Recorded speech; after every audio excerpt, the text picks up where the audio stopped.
What is going on, Boosted Motorsports fam? So today's video, I want to just go over a few things. So you can probably tell by the title, we're trying to figure out what vehicle we want. Obviously the Ram is now gone. And for those of you guys that are wondering, the last few videos, I just had pre-recorded, or not pre-recorded, but I had recorded some stuff that I wanted to wrap up on the truck as far as showing you guys how to do certain things, and finally got around to editing it and posting it. So the truck is actually gone though. It's not, no games there, it is gone. Viper's still here. And what I want to talk about today is which vehicle we should be looking at next. So some of my requirements, or I guess things that I'm putting as kind of just a checklist of stuff that I want out of a vehicle.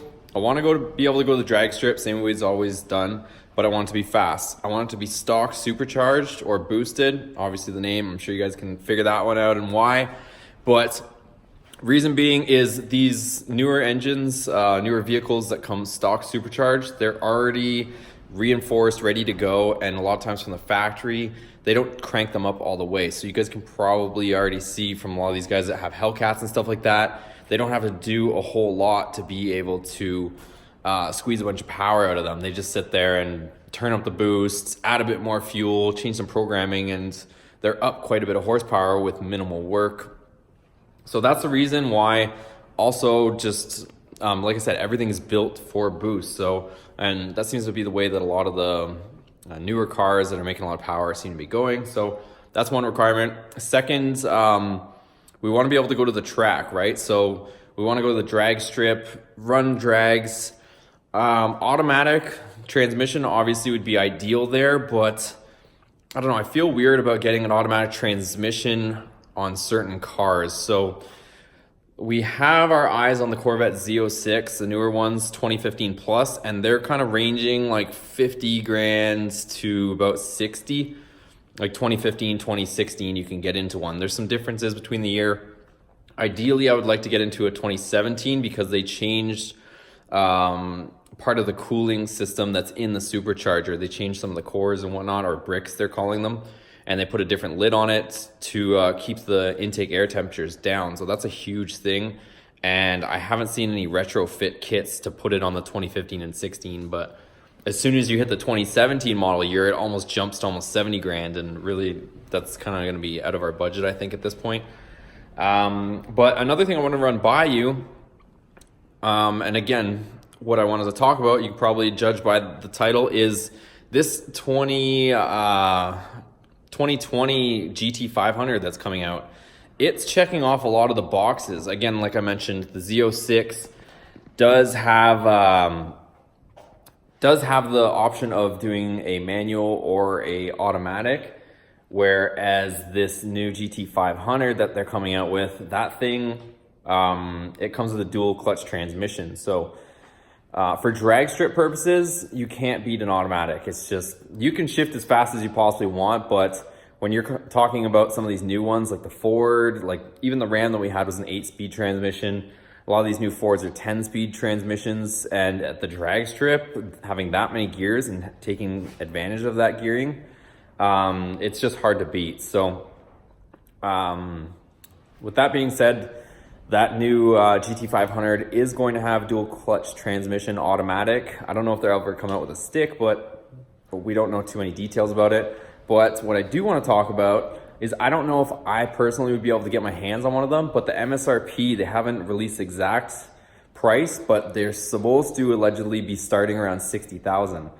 And if we go back to our Corvette Z06 reference, the used ones being 2015, 2016, they're falling in that range of 50 to 60 grand. So I've never really considered owning a Mustang, just because, nothing against the car, but just kind of the association of, you know, there's an ongoing joke of just people being mowed over, you know, by Mustangs. I don't know if that's how long that joke is going to be going, but it doesn't seem to be going away anytime soon. So I've just never considered one, but you can't argue that that car doesn't have a ton of potential with that dual clutch transmission. And they haven't given us an exact horsepower figure either. It's supposed to be over 700 horsepower, but with the combination of that transmission and over 700 horsepower supercharged, that thing is gonna fly.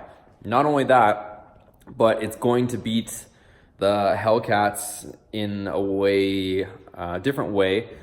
It will also be able to go around a corner. So it'll be able to go to an actual road course as well as a drag strip and do fairly well. So I don't know. Right now, I'm really just keeping my eyes peeled. If one of these Z06s does pop up for a good price, has the features that we're looking for, then I'm probably gonna scoop one of those up. But I don't know, just today or yesterday, I was kind of thinking if they released the specifics on this GT500, and I don't know, like if you guys remember at all or followed along when the GT350 came out, those things were selling over MSRP. And a lot of people were trying to get them, and they're just insanely priced. Now the prices have fallen back to where they should be, but maybe even a little bit high. But yeah, I can only guess that that's going to happen with this GT500 just because of the hype. That they're going to be selling over MSRP. Same thing as the Demon when that came out. Nobody could really buy one for MSRP. But let me know what you guys think. I'd be curious to know what you guys think of that idea. This thing, to make it go seriously fast would cost a lot of money, honestly. If you guys don't know too much about the Vipers, the Gen 2, which this is, the heads don't flow that well. And a lot of people are taking the heads off this and they're putting like Gen 4 heads, or even I think some guys have done Gen 5 heads.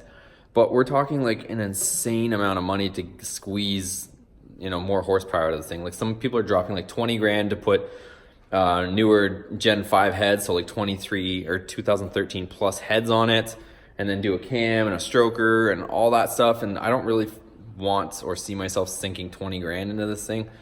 I'd rather just get something newer that's already supercharged. And not only that, but if you ever want to supercharge this thing, this model year being a 2000 and up, well, 2000 until the 2013 came up, they stopped putting forged pistons inside them. So it's not even good for boost. So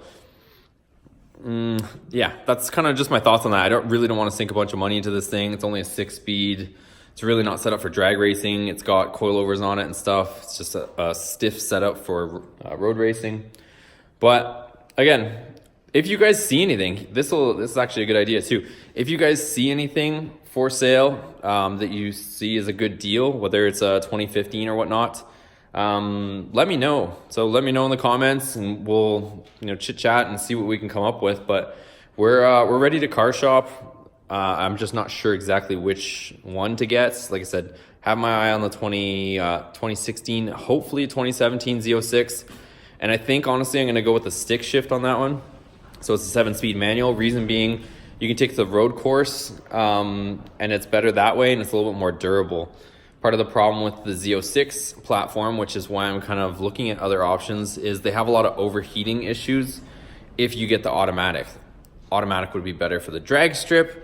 But, I don't think there'd be too much heat soak or overheating issues at the drag strip. But if you take to the road course, it'll end up going into limp mode. They're notorious for it. There's actually a huge lawsuit against GM for the new Z06 going into limp mode, because a lot of people are claiming that they advertised that car that it was a track-ready car, and it's not. It's not for the most part. If you try to run a bunch of laps, it'll go into limp mode, especially the automatics, because the automatic is a conventional automatic with a torque converter.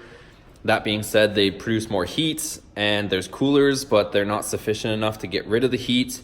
And yeah, the car will actually go into limp modes. And even I heard some guys that were drag racing them, when they bring them back to the pits, they had to sit in staging a lot more than an average supercharged car, just to get it to cool down so they could go out and run again. And even if it wasn't going into limp mode, they said it was reduced power. When they looked at the logs, that the engine was scaling back, and it really didn't feel like a 650 horsepower car. And this is on the automatic again, you guys. So that's why I would like to get 2017, because they fixed some of the cooling issues with the bricks, and the manual transmission doesn't have all these overheating issues. So, but the drawback to that is obviously a stick shift isn't going to be as fast in the quarter. But I'd like to know what you guys think. Like, would you guys mind or prefer seeing the stick shift, rowing gears going down the quarter, but knowing that it's not as fast as the you know, automatic, or would you rather see the automatic going down a drag strip? I think the stick shift's going to be more exciting. It's going to be harder, more skill involved,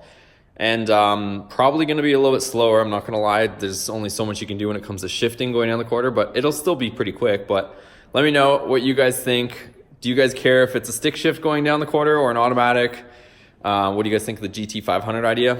And we'll keep our eyes out and let me know if you guys see anything too. Anyways, you guys, thanks for watching. We'll see you on the next video. Take care.